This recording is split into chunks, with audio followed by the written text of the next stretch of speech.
में सुनेंगे तो योग चिन्मय जी को यहाँ तक कहा है कि इतना नकारा आदमी है, इतना नाकाबिल इंसान है, घड़ी देख के काम करने में अग्रणी है, एक नंबर का आलसी है। अगर गुरु किसी को डांट रहा है, गुरु किसी को प्रहार कर रहा है,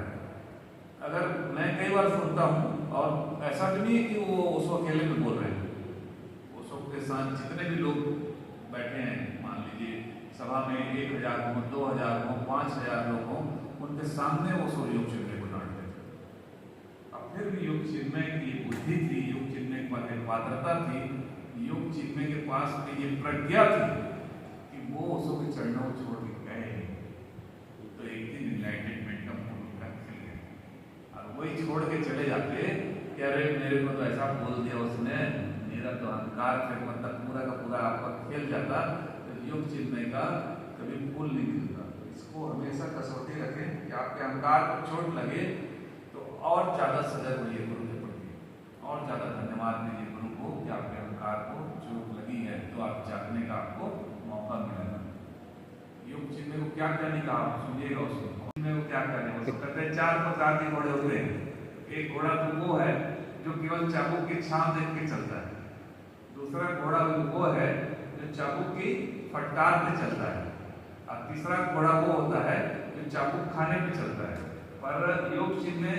चौथे घोड़े की श्रेणी में आते हैं जो चाबुक मार मार के भी जो नहीं चलता है ना। तो सोचिए कितना अपमान किया होगा। पर एक गुरु किसी का अपमान कभी करता नहीं है, वो गुरु किसी का नाम ले रहा है, अपने जवान से उसको बोल रहा है, मतलब उसमें दिख क्या था उस सबको कि इसमें प्रतिभा है, ये इनलाइटेड हो सकता है ये व्यक्ति।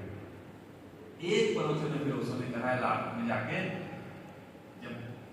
योग चिन्मय इतना मार खा के, इतना डांट खा के, सोचो ना आप कितनी बेइज्जती होती है, पूरा संघ के आदमी उसको जान रहे हैं, पूरा कानून उसको जान रहा है, और वो सो भरी सभा में उसको पूरा इस मध्या उधेड़ दे रहे हैं उसकी, और उनका गैंग अलग था, उनके साथ जो 20-22 लोग चलते थे है ना, उसमें क्रिस मेन था, अभी भी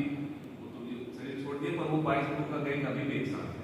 अब थोड़े लोग बिखर रहे हैं क्योंकि वो चले गए। तो इतना चोट करने के बावजूद टुके रहे, गए नहीं, और जिस दिन उसको शरीर छोड़े उसके दूसरे दिन उनको कंधम से पहुंचे, फिर वो 1 घंटा भी वहां पे कंधम में नहीं, फिर उसके बाद वो चले गए आपके कहाँ गए, वो क्या हो रहे, और फिर उसके बाद वो आ गए, वहां मेरे को मिलने का सौभाग्य मिला उससे 3 बार। इसलिए कभी भी अहंकार को चोट लगे ना, तो उसको कभी भी आप अपने विकास के लिए मानिए। फिर आखिरी में उससे एक दिन कहते हैं